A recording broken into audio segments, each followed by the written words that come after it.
Si Blacky dan Max kucing Ryan pun selamatkan diri sendiri. Huish, terror lah.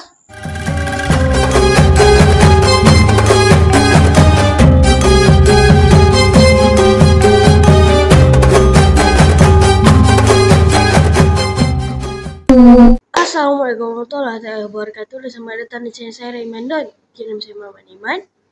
Tajuk saya hari ini adalah banjir. Kalian, sejak 2 minggu lepas, cuaca tidak menentu dan kebanyakan negara-negara di Asia ini berlaku ribut taufan, banjir dan tanah runtuh yang menyebabkan banyak kerosakan di negara-negara Asia. Sebagai contoh, terjadi banjir yang sangat besar di Aceh, Sumatera Utara dan sebahagian kawasan yang berhampiran, menyebabkan banyak kehilangan nyawa dan kemusnahan harta benda yang bukan sedikit. Banjir yang di Aceh kali ini adalah suatu yang terburuk yang pernah dialami oleh masyarakat Aceh dan menyebabkan mereka kehilangan harta benda dan ahli keluarga. Malaysia juga tak terkecuali menghulurkan bantuan, walaupun di negara sendiri Malaysia juga mengalami banjir di beberapa buah negeri seperti Johor dan di Kelantan.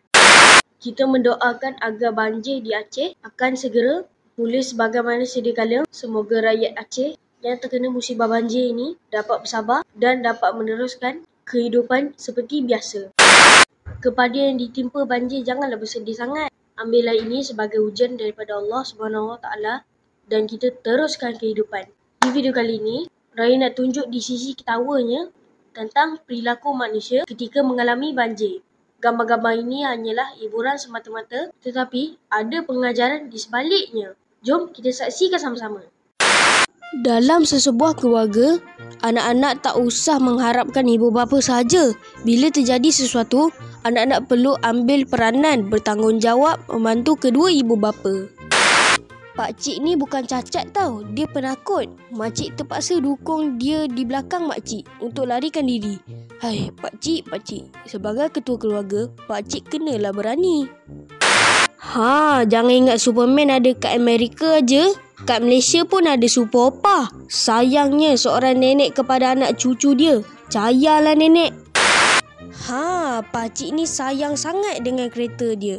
Banjir besar pun dia tak mahu tinggalkan kereta kesayangan dia ni. Nak angkut juga kereta dia. Si Blacky dan Max kucing Ryan pun selamatkan diri sendiri. Huish, terror lah. Aduhai bang, perahu pun belum tiba. Sabarlah bang. Janganlah guna kawan abang sebagai perahu pula. Aish. Di akhirnya, semoga banjir tak datang lagi seburuk ini. Semoga usaha-usaha dapat dijalankan untuk membendung banjir sama ada di Malaysia ataupun di Indonesia untuk faedah rakyat akan datang. Itu je lah video saya kali ini. Banjir kalian. Sekarang jangan lupa subscribe, tekan like, share kawan-kawan kalian. Saya jangan lupa tengok Raiman dulu lagi saya terima kasih. Assalamualaikum warahmatullahi wabarakatuh. Bye, jumpa di next video.